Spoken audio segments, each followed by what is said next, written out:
CSN Sports Business Insider Rick Horrow, Beyond the Scoreboard.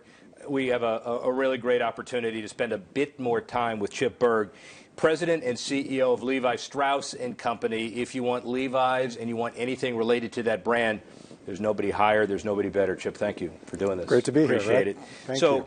You know, you've spent 141 years, we talked about it in the larger show, but the blue jean was invented 140 some odd years ago, and then you took the brand to the next level. We don't have a lot of time to tell every year, but tell the story. Well, the company was founded about 162 years ago by a Bavarian immigrant when he opened a general merchandise store right here in San Francisco. And 142 years ago now, the patented blue jean was invented. And the rest, as they say, is history. Levi Strauss, the man himself, founded the company and invented the blue jeans during the gold rush. And we've been innovating and building and growing ever since. 16,000, I think I got that right, employees worldwide, maybe more. That's but about you're right. Truly an international company. Yeah, we sell in about 110 countries. We've got operations in about 80. And but this jean is, or this brand is one of the most iconic brands in the world, and that's one of the things that attracted me to this company. Well, so attracted you to the company, and it's an iconic brand, but there's another leap of faith to spend $220 million to put your name on a stadium. Why'd you do it?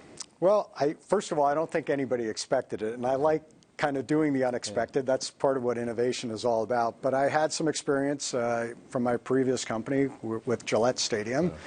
Yeah. And they're a razor company, right? Yeah, exactly, right. You probably shave every morning with it. But, but I knew that it was a great business building opportunity for the Gillette business, and the question was, could it be good for us? And it was the perfect fit with the 49ers. As they were building this new stadium, two iconic San Francisco brands coming together.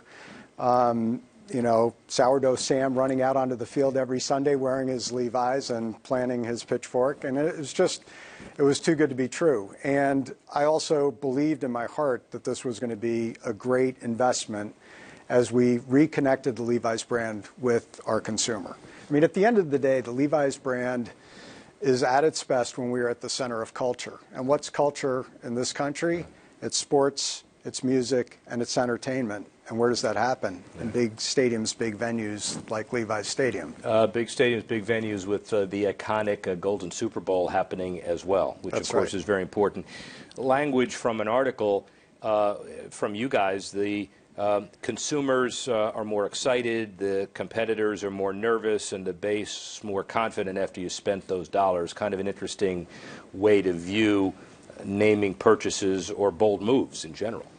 It was a really bold move, but it's also opened a lot of new opportunities for us as we reconnect with our fans. I mean, I'm wearing, I can't help but subtle, but. You know, as we got into the NFL, a couple of things happened. First of all, we wanted a lot of the 49ers to be wearing our product. Yeah. They're really muscular guys. And we discovered we needed an athletic fit, so we introduced the Levi's 541 fit, which is built for athletes. And then we started doing an NFL collection. Started with the 49ers jacket, which we launched the year that the stadium launched 2 years ago. It was so successful, we expanded it to 7 teams this last year, and during the Super Bowl, we're now expanding our NFL collection to all 32 teams, and we've got the special Super Bowl collection as well. And you're pretty confident that, based on kind of traditional, but-for analysis, this wouldn't have happened but for the original investment with the Niners. That's for sure. And since the day we announced, we've generated 300 billion. I'll say that again: 300 billion impressions. Yeah. Which has a media value of about $400 million. So it's already paid for itself. Everything on top. And now it's all gravy. Now it's all gravy. Yeah. And the other fun fact I like to use is one 30-second spot for the Super Bowl is going to be $5 million. We've got the whole stadium for a year on average for $11 million. So. And I've got a better number for you, not a better, but another number, according to some research, 40 billion impressions before the building opened, right. And the 16 months basically of what you called free public relations engagement. Now, Farmers Field, Farmers Insurance tried that in L.A. The only difference was they didn't get their deal done. That's right. So you were absolutely sure that the York family and the public sector was going to do this stadium deal, and you did it at the right time, and you got a whole lot of benefit before it even opened. That's right. We announced the deal early May. 2 weeks later, we discovered that we were getting Super Bowl 50. I mean, we knew going into it that if we did this and did it right, we stood a good shot at getting Super Bowl 50 basically in the second year of the stadium. And if it goes well, I'm kind of already pitching for Super Bowl 56, because what's that in Roman numerals? LVI. The only thing missing is the E. Right. It's Super Bowl Levi.